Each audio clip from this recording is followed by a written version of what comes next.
Hello friends, welcome back to my channel life of housewife Tamil. நம்ம இன்றைக்கி பார்க்க போகிற ரெசிபி கோல்டன் மில்க். இந்த ஸ்பெஷல் ரெசிபியோட ஃபஸ்ட்டு ஹெல்த் பெனிஃபிட்ஸை முதல்ல பார்க்கலாம். இது ஒரு ஆயுர்வேதிக் மருந்து. நம்ம உடம்புல இருக்க நோய் எதிர்ப்பு சக்தியை அதிகரிக்கிறதுக்கு உதவும். இருமல், தொண்டை வலி, சளி இருக்கும்போது இது ஒரு பெஸ்ட் மருந்து. நம்ம என்ன தான் வெளியில் இருக்க கிருமிகளை அழிக்க நம்ம போராடினாலும் நம்ம உடம்பு அதுக்கு தக்கன எதிர்ப்பு சக்தி இருக்கும்போது எந்த ஒரு நோயும் நம்மளுக்கு வராது. அதுக்கு இப்போ முக்கியமாக நம்ம தேவைப்படுது, நோய் எதிர்ப்பு சக்திக்கு முக்கியமாக தேவைப்படக்கூடிய ஒரு பாட்டி வைத்தியம்னே சொல்லலாம். இதில் இப்போ இருக்க நோய்களை மட்டும் தடுக்கக்கூடியது கிடையாது. இந்த மருந்து உடல் எடையை குறைக்கிறதுக்கு, நைட்டு நேரங்களில் நல்ல தூக்கம் வர்றதுக்கு இது ரொம்ப யூஸ்ஃபுல்லாக இருக்கும். இப்போ இந்த கோல்டன் மில்க்கை நம்ம எப்படி செய்யலாம் பார்க்கலாம் வாங்க. கோல்டன் மில்க் செய்யறதுக்காக நான் இப்போ 2 கப் அளவு பால் எடுத்து அது பாத்திரத்தில் ஆட் பண்ணுறேன். அடுப்பை ஆன் பண்ணி கொதிக்க விட்டுடலாம். இது சூடாகும்போது நம்ம ஒவ்வொரு பொருளாக ஆட் பண்ண ஆரம்பிக்கலாம். ரொம்ப கெட்டியான பாலாக இருந்தால் டேஸ்ட் நல்லா இருக்கும்.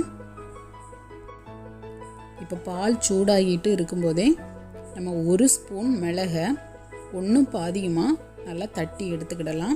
அதையும் இப்போ உள்ள ஆட் பண்ணிடுறேன். மஞ்சள் 1 ஸ்பூன் அளவு மஞ்சள் ஆட் பண்ணியிருக்கேன். இஞ்சி 1 துண்டு இஞ்சை நல்லா ஸ்லைஸ் பண்ணி அதையும் உள்ள ஆட் பண்ணிடுறேன். 3 பூண்டு அதையும் உள்ள ஆட் பண்ணிடுறேன்.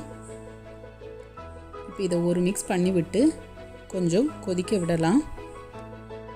சூடு ஏற ஏற ஒன்று ஒன்றா ஆட் பண்ணிக்கிட்டே இருக்கலாம். ஒரு மிக்ஸ் பண்ணி விட்டுருதேன்.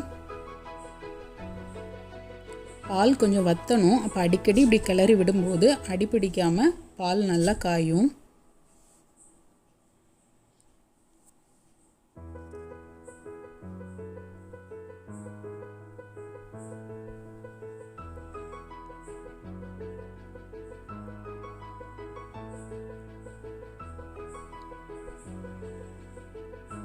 இப்போ நல்லா மிக்ஸ் பண்ணி விட்டுட்டேன். பாலும் கொஞ்சம் வற்றிருக்கு.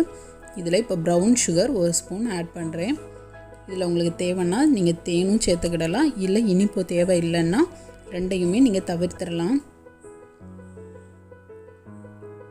1 ஸ்பூன் தேங்காய் இல்லை நெய்யும் ஆட் பண்ணிக்கலாம். இது கொதிக்கும் போதே ஆட் பண்ணிடுங்க.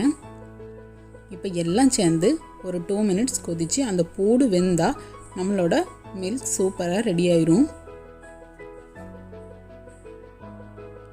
இப்போ எல்லாம் வெந்து நம்மளோட பால் சூப்பராக ரெடி ஆகிட்டு, இப்போ 1 ஸ்பூன் வச்சு இல்லை நல்லா ஃபோக் வச்சு நல்லா பீட் பண்ணி விட்டுருங்க. அப்போ நல்லா க்ரீமியாக ஆகும்.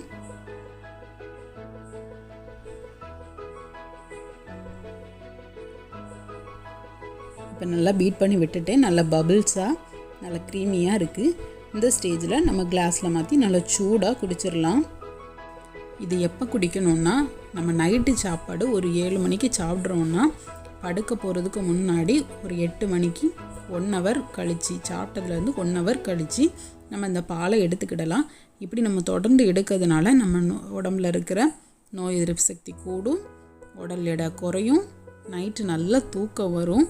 அதே மாதிரி நம்மளுக்கு இப்போ வர இருமல், சளி, தொண்டை வலி எல்லாமே பறந்து போயிடும்.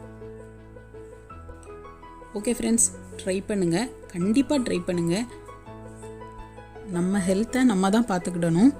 நம்மளோட ஹெல்த் நல்லா இருந்துச்சுன்னா சீசனுக்கு வர எந்த ஒரு நோய் நொடியும் நம்மளை தாக்காது. எந்த நோய்களையும் பார்த்து நம்ம பயப்பட வேண்டிய தேவையும் இல்லை. ஓகே ஃப்ரெண்ட்ஸ், இந்த ரெசிபி உங்களுக்கு யூஸ்ஃபுல்லாக இருக்கும்னு நம்புகிறேன். அப்படி உங்களுக்கு இந்த ரெசிபி பிடிச்சிருந்தா life of housewife Tamil சேனலை சப்ஸ்கிரைப் பண்ணுங்கள். இன்னொரு சூப்பரான ரெசிபியில் நான் உங்களை மீட் பண்ணுறேன். ஓகே, பாய்.